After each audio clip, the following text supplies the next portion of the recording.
ay para sa Ama. Mapasin niyo doon, alis tungkol sa mga patriarka, sa mga hukom, mga propeta. Si Yahweh, lumikha ng langit at lupa. Sa lumati pa naman ay tungkol sa anak. Jesus na tinawag ng Kristo sapagkat siya ang nagligtas sa tao at nagkalag ng tanikala ng kaparusahan, bunga dala ng kasalanan. Siyang banal na salita, ng salita ay sumatao, sumadyos, at ang salita ng Diyos, si Kristo Jesus, ang anak. Meron din na may ikatlo pa, ang Espiritu Santo, na hihingi sa panahon ito, walang laman, walang buto, Espiritu Santong Parakleto, kauli-ulihan darating, ang Espiritu nagpapabanal, ang Espiritu ng katotohanan. Nagpatawag siya sa pangalangin kong na napakita sa isang matanda, bilang isang matanda. Ang lolo ng lolo ng Ingkong ay Ingkong pa rin. Ang Ingkong ng mga tao ay si Adan at si Eva. At ang Ingkong ni Adan at ni Eva, wala iba kundi ang Diyos. Ang Simbahang Apostolic Catholic Church ay laganap na sa buong mundo.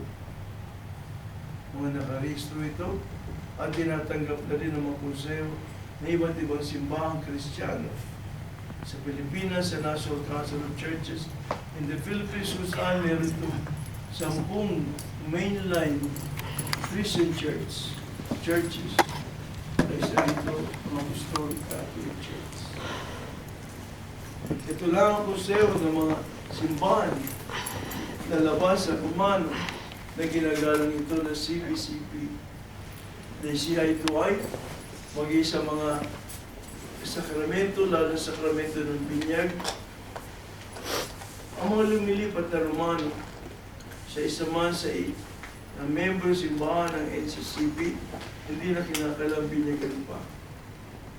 At sino man lumilipat sa Romano nga na mula sa NCCP, hindi na rin binibinyagan. Patuloy yung mga theological discussions. Lagi ang papang, ang inyong patriarka ay bahagi niya. Sabagat kung doon ang simbahan, ex-com, executive committee member, ang inyong papang. Sa Canada, full member church din ang ACC, kung saan ang Romano Katoliko ay isa lang sa 25 full member church. Sa World Council of Churches, na meron mahigit 300 simbahan sa buong mundo. Ang NCCP ay member dyan, kaya presumably, ang ACC ay member na yan, pati na sa Christian Churches of Asia. Kung ang simbahan nito ay kulto lang, walang kikilala rito. Hindi pinapahayag ito. Pinayagan gumawa ng pelikula tungkol sa Ingkong, not for anything else, hindi para sa commercial purposes, hindi para sa kumita. Kailan lang ng Huwebes Santo, sa Cinema 1, sa Pilipinas, pinalabas ang Ingkong Alpha at Omega. Pinayagan itong ipalabas para ipaliwanag sa tao na sino man at alin man ang gusto uli makatuklas at makita ang lugar na nag-i-exist ito. Hindi lamang sa Balintataw, kundi right there sa Bataan, sa Lupang Banal, the Sacrifice Valley, bilang ecclesiastical estate ito ng simbahan. Anytime, any moment, nandun ito. Ito ay isang komunidad na dati hindi ito barangay. Pero sa pamamagitan ng mag-ina, naayos ito, naging barangay, ngayon model barangay ito. Ito lang ang barangay sa buong Pilipinas. Walang sigarilyo, walang alak, walang sugal. People there are living in faith in a most decent way. Tatrabaho sila kung saan, doon sila umuwi. Maging ang governor, pag pumunta doon, hindi siya maaaring pumunta doon ng amoy alak. Hindi siya maaaring manigarilyo doon kasi yan ipatakaran ng buong barangay. Ito'y nasa taas ng bundok. Pero ito lang ang self-reliant na barangay, kaya tinawag itong modelong barangay sa clean and green at lahat-lahat. Sa pagmamahal na mananluklukan ni Santa Maria Virginia, sa tao at kinabukasan nito, na itayo ang pre-elementary, elementary, high school, at ngayon ay college, ay meron na rin. Ang batang ito, nagtapos sa Ateneo, Psychology and Philosophy, bilang cum laude. Nagtapos din siya ng masteral at saka doctoral degree sa Educational Management bilang summa cum laude. Ang lisensya niya ginagamit sa 2 paaralang pribado ng simbahan. Kung ang simbahan ay walang eskwelahan, hindi siya kinukonsider na talagang simbahan. Kinakailangan may simbahan ang isang may paaralan ang isang simbahan. Ang unang dito ay nasa sacrifice ang College of the Most Holy Trinity Catholic Foundation. Ngayon magka-cater na rin para sa K11 and K12. Doon sa Quezon City, sa Commonwealth, andun ang Kolehiyo de Santa Maria Virginia Pilionson na magkakaroon ng sangay sa Mabalacat, Pampanga. Maaari pagdating ng panahon kung saan nasa Bohol ay may kumbento na rin. Maaari sa Bohol, magkaroon na rin doon ng eskwelahan, paaralan. Charles Bishop Juan Carlos, ang pinakabatang arsobispo, ay graduate ng mass media sa PUP. Siya rin nagtuturo ng theology doon sa College of the Most Holy Trinity, kung saan ang mga graduate doon na mga pare at mga madre unang dumaan sa kamay ng patriarka. Siya ang presidente, siya ang dean ng college. Bukas ito kahit sa walang tatak, halos karamihan na scholar, lalo na sa mga indigenous group, mga Mangyan, mga taga-Kalinga, Payaw, mga taga-probinsya, Bisaya at Mindanao, halos lahat dito scholar. At sinisiguro ng paaralan ng kolehiyo na ang gagraduate dito makakatapos na maayos, makakapasa at magkakaroon ng lisensya bilang mga guro ng secondary education. Marami nang pinag-graduate, marami nang inayos. Ngayon naman ay nagtuturong iba, maging sa public school. Sa Caloocan, 4 o 5 ang graduate sa college na nandun. Mayroon na rin tumatayo bilang mga department heads na mag-graduate doon, mga scholar na yung papa. Ave Maria Purísima. Simbigado ka, Sibida. Naghanap na kayo sa buong mundo halos, lalo na sa Amerika at sa Canada. Nandiyan na rin kayo sa Singapore, sa Hong Kong, sa Japan, sa Cambodia, kung saan mga Buddhist ang mga tao rito. Dito ay kumunti ang bilang ng tao dahil naging Khmerus ito noong panahon ng mga komunista. Pero mga tao dyan tulad dito ay sabik talaga makaalam tungkol sa Diyos. Kaya una pang pag-mission doon ng Ingkong, una pa lang ay mahigit ng 350 tinatakan. Ikalawang punta, mahigit na 500 ang tutuna sa ilalim ng bundok o bulkan. Ave Maria Purísima. Itong buong panahon ng Quaresma, linggo-linggo yan, tuwing weekends, kung nasaan dinadala ng papaunyo ako. Andun, nag-mission sa Tugigaraw, sa Bohol, sa La Union, sa Pangasinan, sa Mindoro, sa Lucena, sa Tarlac. Ngayon pagkagaling dito, pupunta ng Aklan, matapos naman nun, pupunta ng Bulacan at Canarsiao, Pangasinan, tapos pupunta na ng Amerika. Magtatagal ang papawin sa Amerika, kaya mawawala sa Pilipinas.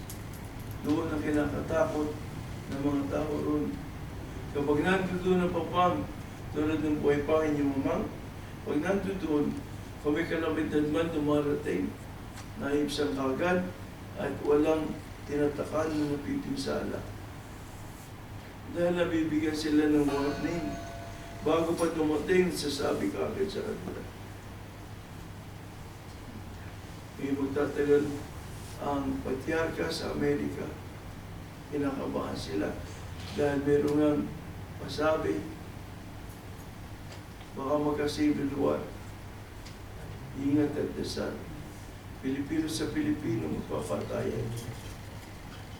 At baka magkaroon hanggang 2016 ng Third World War na maraming ma-involve ng mga bansa. Ang kailangan lang dito para maiwasan ay dasal. Dasal para doon sa Diyos. Sapagat wala imposible naman sa mga panalangin. Pero tanong man ang mangyari, ang pangako ng imbong, huwag ka lang magkasala, huwag ka lang mapaiwalay. Hindi kayo magugutom, hindi kayo mauuhaw, hindi kayo madaramay sa mga kamatayang malagim, iingatan niya kayo. Kung dumarating man ang mga lindol at lahat, doon bumabaksak sa halos walang tatak na lugar. Walang tinatakan. Meron ba kayong tanong? May tanong o wala? Wala po. Wala nang tanong? Sigurado kayo. Welcome po kayo magtanong. Sabi niya, ano oras mo magtatata? Di ba nagtatanong din yun? Ano oras mo ito matatapos? Sige, tanong na, wala namang bayad ang tanong. Pag walang tanong, walang sagot. Ikalawang beses na ito pupunta. Ano ba? Pangatlo po. Pangatlo. Padabi na kayo ng padabi. Sa London din, ganun. Sa Scotland, sa Worcester, sa Italy, sa Milan. Nag-aantay na doon, nakarating na doon. Nagkaroon na rin mga tatakan doon.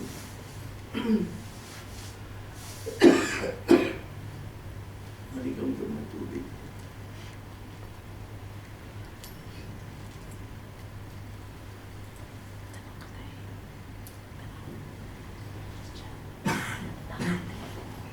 Sa mahigit na 40 taon ng pagkanak ng batang ito, dumami na kayo ng gusto. Sa Pilipinas, pag may eleksyon, nandiyan yung mga presidente, nandiyan yung vice president, mga national officials, umababa ang mga helicopter sa Sacrifice Valley. Dumarating ang mga general, mga emisaris ng mga politiko para kausapin ng papang. May iba naman mismo doon sa Dambana na inapong bato sa EDSA dumarating. Si Binay, bago naging vice president, 3 beses siya pumunta sa papang niyo. Umiga pa sa kama ng papang. Parang kaso wala. Parang close na sila. Hindi naman. Sila Singson, si Gibo. Pero ingat kayo mga anak. Sa sitwasyon nyo ngayon, nakaupo sa inyong administrasyon. Akala nyo mabait, tuwid na daan. Sila nagdadala ng pinsala sa bansa ninyo. maging nanay niya na halos gawing pansanta para ipagbabalat kayo lahat ng yan. Ang taong walang pagpapatawad sa puso, hindi minamabuti ng Diyos. Sa katotohanan sa Biblia, yung salitang corazon, ibig sabihin niyan, pagpipighati, pagpapakasakit, at lahat. Tingnan niyo ang mag-ina. Sila na lang ang tama. Sila na lang ang mabuti. Yung mga predecessors nila, yung mga nalaanan nila, laging masama.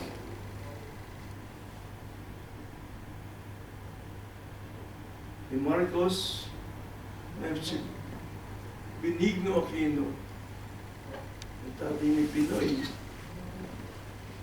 ay nahatulan na ng kamatayan dahil napatunayan na komunista at subversibo.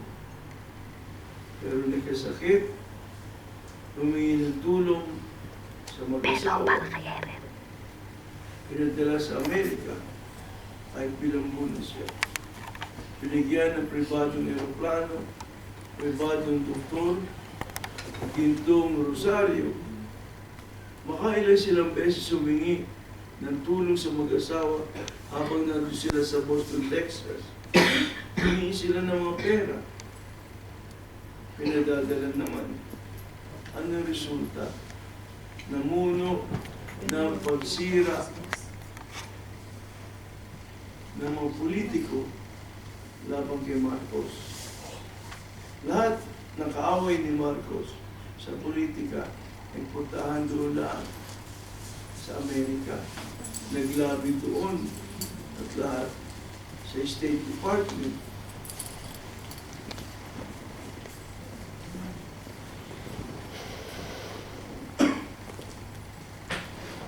At nung bumalik nga, senaryong malaki, pinigtan kay Marcos ang pagkamatay ni Benigno. Alam naman nila Tita Cory yan, kung sino.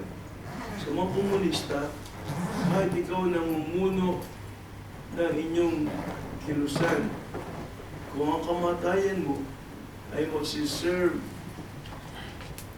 na maging maganda ang laban ninyo, pwede kayo sakripisyo, pwede kang patayin. Naupo si Tita Cory, 6 na taong tingkad. Hawak niya military, hawak niya pulis, hawak niya lahat ng gobyerno, at lahat. Hindi alam sino pumatay. Hindi na ilabas kung sino pumatay. Involved pa nga simbahan dyan, ang Romano. Namatay si Marcos, uuwi na lang. Hindi pa pinauwi. Para tumayo yung katawan, yung bangkay. Ang batang ito, tumakas mula sa Pilipinas, nakapunta sa Amerika. Naging parin nila Marcos Hawaii. Pero nung seminarista pa siya, dahil siya ay Jesuita, may Jesuit Mafia, kontrolado sila, brainwash sila, na si Marcos ay mamamatay tao, magnanakaw, diktador, at lahat na. Pero nung minsan, habang sila ay nagkaka-economic sabotage sa Porac, Pampanga, at saka sa Bataan, na hindi nagpapabukas ng mga negosyo para masira ang ekonomiya. Hindi pinalabas ang mga jeepney, ang mga transportasyon. Nagkaroon na meeting ang mga aktivista sa tubuhan sa Porac. Mga seminarista, mga padre dumating, nagkaroon na abraso, akapan, yung mga madre may baril sa loob ng kanilang sutana. Kasi hindi sila mga madre. Mga masaon sila. O paano mo i-reconcile ang rosaryo at ang baril? Dahil dito natauhan ang inyong papang na nahimik na lang siya.